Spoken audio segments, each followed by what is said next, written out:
வணக்கம். வாழ்க வளமுடன், வாழ்க வையகம்.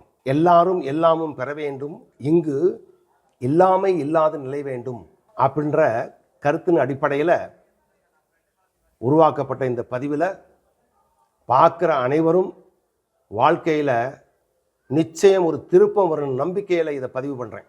ஏன்னா என்னுடைய மோட்டிவேஷனல் ப்ரோக்ராம் கேட்டவங்களுக்கெல்லாம் இந்த பதிவில் இருக்கிற விஷயங்களை புரிஞ்சுக்கிட்டு வாழ்க்கை முறை மாறினதுனால நீங்களும் அது மாதிரி மாற முடியும் முடியும் முடியும்.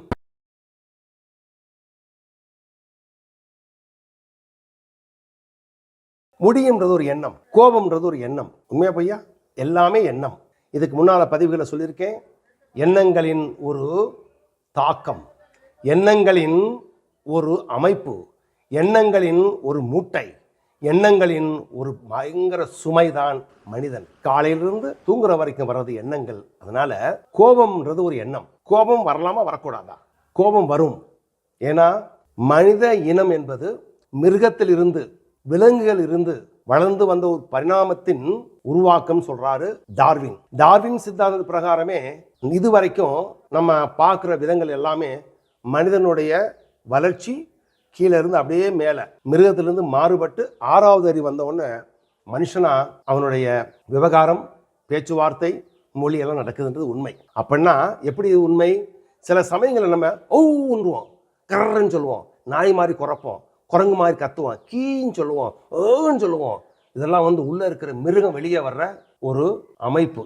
எல்லா சமயத்தில் வராது, சில சமயத்தில் வரும். அதனால கோபம், அன்பு, பாசம், நேசம், நல்ல எண்ணம், கெட்ட எண்ணம், கெடுக்கிறது, ஒழிக்கிறது, பழி வாங்குறது, அன்பு செலுத்துறது, தானம் பண்றது எல்லாமே நம்முடைய உணர்வுகள். உணர்வுகள் எங்கிருந்து வந்தது முன்னால் சொல்லியிருக்கேன். உணர்வுகள் இருக்கும். கோபம் வர்றது இயற்கை அப்படின்னு புரிஞ்சுக்குங்க.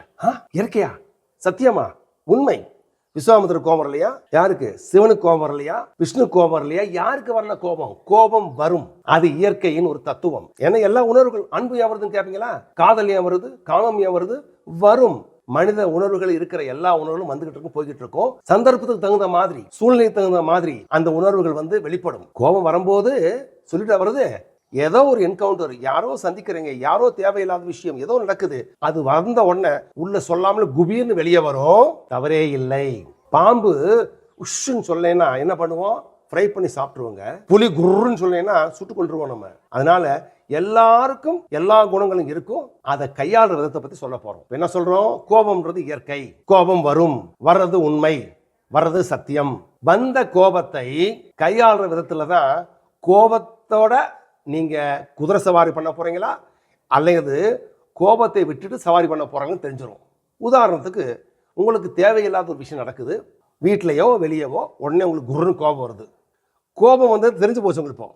தெரிஞ்ச உடனே வந்த கோபம் ஒரு எண்ணம். அந்த எண்ணத்தின் உயிர்ப்பு 2 செகண்ட் முதல்ல சொல்லியிருக்கோம். அந்த 2 செகண்ட் கொஞ்சம் பொறுமையா இருந்தேன்னா அந்த கோபம் போயிடும். நம்ம என்ன பண்றோம்? பாலை கொட்டிட்டாங்க அல்லது வீட்டில் தவறு நடந்து போச்சு, மனைவியோ குழந்தையோ பண்ணியிருப்பாங்க.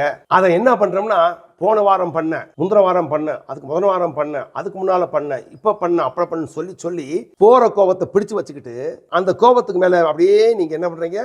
உயிர்ப்பை ஏத்துறீங்க, கோபத்துக்கு சக்தியை கொடுக்குறீங்க. இறந்து போற கோபம் என்ற எண்ணம் உயிர்ப்பு வந்துருச்சு. ஏன்னா நீங்க பழைய கதைகள்லாம் கொண்டு வந்து மேலே சேர்த்து சேர்த்து சேர்த்து ஒரு கோபம் சாதாரண விஷயத்த பூதாகரம் ஆக்குனதுனால ஆக்கிக்கிட்டு இருக்கும் போதே பாடியில 2 தேவையில்லாத விஷமான அமிலங்கள் உருவாகுது அல்லது ஹார்மோன் உருவாகுது, அது கெமிக்கல் உருவாகுறதுக்கு உதாரணம் என்னது? பாடி அப்படியே ஸ்டிஃப் ஆயிருது, கண்ணு செவந்து போகுது, அப்படியே மனமெல்லாம் அப்படியே ஆடுது, பல்லெல்லாம் பிபி மேலே ஏறுது. காரணம் பாடிக்குள்ள 2 ஹார்மோன்ஸ், 2 கெமிக்கல் பேர் என்ன? கார்டிசால், அட்ரினலின் அப்படின்னு 2 தேவையில்லாதது சுரக்குது. எப்ப? எண்ணங்களினால். எண்ணங்களினால். என்ன எண்ணம்? கோபம்ன்ற எண்ணம். இப்ப இருக்க கோபம், பழைய கோபம், அதுக்கு முந்தின கோபம் சேர்த்து எல்லாம் ஒருமிச்சு அப்படியே மேலே ஏறினதுனால கோபத்தின் தாக்கத்துல கோபம் உங்க மேல சவாரி பண்ணுது. புரிஞ்சுட்டீங்களா? இப்ப சொல்ல விஷயம், இதுக்கு என்ன பரிஷ்காரம்? கோபம் வரும், வந்த உடனே அதை கண்டுக்கிறாம விட்டுட்டீங்கன்னா அது போயிடும். நீங்க என்ன பண்றீங்கன்னு சொல்லிட்டேன் நான். கண்டுக்கிறாமன்றது எப்ப? வந்த உடனே அந்த இடத்த விட்டு வெளியே போறீங்க, வேற வேலையை செய்ய ஆரம்பிக்கிறீங்க. What next, what best. கோபம் வந்தோன்னா வாட் நெக்ஸ்ட், அங்கேருந்து இடத்த காலி பண்ணணும். வாட் பெஸ்ட், வேற ஏதாவது வேலை செய்ய ஆரம்பிக்கணும். மெல்ல போகும். இப்படி போகிற கோபம் போகும், திருப்பி வரும். உங்களுக்கு கலை தெரிஞ்சு போச்சு, கோபத்தை கையாளுற டெக்னிக் தெரிஞ்சு போச்சு, மந்திரம் தெரிஞ்சு போச்சு, சீக்கிரம் தெரிஞ்சு போனதுனால இனி எந்த கோபம் வந்தாலும் நான் இது மேலே குதிரை சவாரி பண்ணக்கூடாது அப்படின்னு தெரிஞ்சுக்கிட்டதுனால அந்த கோபம் போயிடும். மெல்ல மெல்ல மெல்ல தேவையில்லாத கோபத்தை ஒதுக்கி வைக்கிறதுக்கு நீங்கள் ரெடி ஆயிடுவீங்க. அதே சமயத்தில் கோபம் தேவை இருக்கும். நீங்களும் உங்கள் இளம் மனைவியும் வெளியே போகிறீங்க, சுத்த போகிறீங்க, போய்கிட்டு இருக்கும்போது மனைவி அழகாக இருக்கிறத பார்த்துட்டு ஒருத்தன் கையை பிடிச்சி இழுக்கிறான், கோபம் வராதா? அப்போ கோபத்தை யூஸ் பண்ணணும். அப்போ கோபம் தேவையானது. அந்த கோபத்து மேலே இது மாதிரி அக்கிரமம் பண்ணுறவங்களாம் ஒழிச்சிடணும்னு சொல்லிட்டு ஒரு பைல்வான் மாதிரி இருந்து உங்கள் மனைவியை காப்பாற்ற வேணும் கடமை. புரிஞ்சுக்கிட்டீங்களா? அப்போ கோபமும் தேவை, தேவையில்லாத விடணும், தேவைக்கு எடுத்துக்கிற கலை தெரிஞ்சுக்கிடுச்சு. அதனால கோபம் ஒரு அருமையான உணர்வு. பயன்படுத்துறதை வச்சுக்கிட்டா அதன் பலன் கிடைக்கும். உதாரணம், கத்தி ரொம்ப தேவையானது. கத்தியை கையாளுற விதத்தை வச்சு தானே கத்தியோட உபயோகம் தெரியும். அதனால் கோபமும் தேவை. ஆனால் கோபம் எப்போ தேவை, எப்படி தேவை, யாருக்கு தேவை, எந்த சமயத்தில் தேவைன்னு சொல்றது புரிஞ்சுக்கிட்டு அதுக்கு சந்தர்ப்பத்துக்கு தகுந்த மாதிரி உங்களை மாற்றி அமைச்சுக்கிட்டீங்கன்னா நீங்கள் ஒரு மனமுள்ள மலர், சுகந்தம் உள்ள ஒரு பொருள், மாற்றம் வந்த ஒரு ஞானியா மாறதுக்கு வாய்ப்பு இருக்குது. உண்மை உண்மை உண்மை சத்தியம். இது சம்பந்தமாக ஏதாவது விளக்கங்கள் தேவைப்படுது, விவரங்கள் தேவைப்படுது, கேளுங்க, சொல்றேன். கேளுங்கள் கொடுக்கப்படும், தட்டுங்கள் திறக்கப்படும். வணக்கம். வாழ்க வளமுடன், வாழ்க வையகம். எல்லாமும் நீயே, எல்லோரும் நீயே. நல்ல விஷயங்களை பகிர்வது ஒரு தர்மம். பகிருங்கள். சப்ஸ்கிரிப்ஷன் பட்டனை அமுக்குங்கள்.